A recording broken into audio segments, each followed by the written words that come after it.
আসসালামু আলাইকুম। তুষার ডিজিটাল হাবের পক্ষ থেকে আপনাদের সবাইকে আন্তরিক শুভেচ্ছা ও অভিনন্দন। আশা করি সবাই ভালো আছেন। গত ভিডিওতে আমরা কথা বলেছিলাম ডিজিটাল মার্কেটিং শেখার পর কিভাবে নিজের ক্যারিয়ার গড়ে তুলতে হয়। আজকে আমরা কথা বলবো কিভাবে ডিজিটাল মার্কেটিং ক্লায়েন্ট খুঁজে পাবে। আজকের ভিডিওর পর আশা করি আপনাদের ক্লায়েন্ট নিয়ে কোনো সমস্যা হবে না। এক নাম্বার বিষয় হচ্ছে নিজের ফেসবুক প্রোফাইলকে প্রফেশনাল বানাও। তোমার যে ফেসবুক পেজ বা আইডিটি রয়েছে তার প্রোফাইল ছবি, কভার এবং বায়োতে তুমি যে ডিজিটাল মার্কেটিং সার্ভিস দাও তা পরিষ্কারভাবে তুলে ধরো। তোমার নিজস্ব চিন্তাধারা এবং টিপস ওই আইডিতে তুমি শেয়ার করো।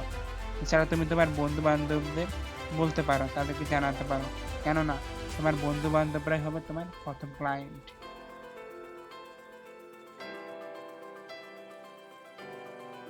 2 নাম্বার বিষয় হচ্ছে ফেসবুক গ্রুপে অ্যাক্টিভ থাকা। বাংলাদেশে হাজারটা ডিজিটাল মার্কেটিং গ্রুপ রয়েছে যেখানে মানুষ ডিজিটাল মার্কেটিং সেবা নেওয়া ও দেওয়ার জন্য আসে। তুমি চাইলে সেসব গ্রুপে অ্যাক্টিভ থাকতে পারো। সেখানে গিয়ে তুমি ইনবক্স দিন এরূপ মেসেজ না করে তুমি তোমার অরিজিনাল সার্ভিসটা মানুষকে দেখাও। মানুষ জ্ঞান দেখে তোমার কাছে আসবে, তোমার থেকে সার্ভিস নিবে। 3 নাম্বার বিষয় হচ্ছে ফাইবার কিংবা আপওয়ার্কে প্রোফাইল বানানো। ফাইবার কিংবা আপওয়ার্কে তুমি প্রথমে একটা গিগ বানাও। এই গিগের ছবিগুলো তুমি ক্যানভা দিয়ে খুব সহজে ডিজাইন করে নিতে পারবে। ফাইবার কিংবা আপওয়ার্কে তুমি প্রথমে তোমার ছোট ছোট সার্ভিসগুলো দাও, যেমন Facebook ads setup, simply social media management. এই কাজগুলো তুমি করতে পারো। প্রথম 2-3টা কাজ কম দামে তুমি করতে পারো, এতে তুমি রিভিউ পাবে।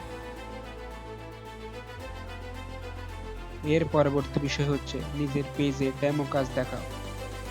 অর্থাৎ তোমার যে পেজ আছে সেখানে তুমি ডেমো প্রজেক্টের নামে বিভিন্ন প্রজেক্ট জমা দিতে পারো। তুমি যে কাজগুলো শিখো সেই কাজগুলো তুমি চাইলে এখানে জমা দিতে পারো।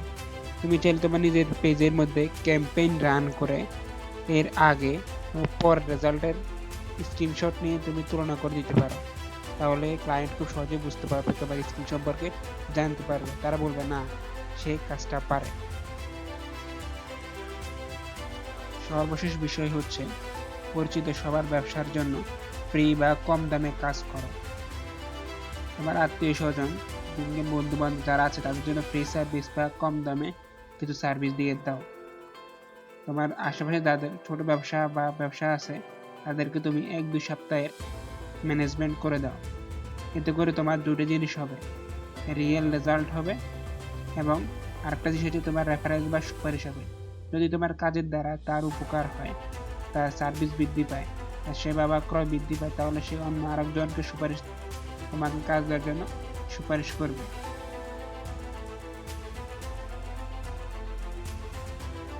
আজকের ভিডিও এই পর্যন্ত। সবাই ভালো থাকবেন। আর আশা করি এই ভিডিও দেখার পর নতুন যারা ডিজিটাল মার্কেটিং কাজ শিখছেন তাদের ক্লায়েন্ট পেতে আর কোনো সমস্যা হবে না। ভিডিওটি ভালো লাগলে অবশ্যই লাইক, কমেন্ট, শেয়ার করবেন। তুষার ডিজিটাল হাবের পাশেই থাকবেন।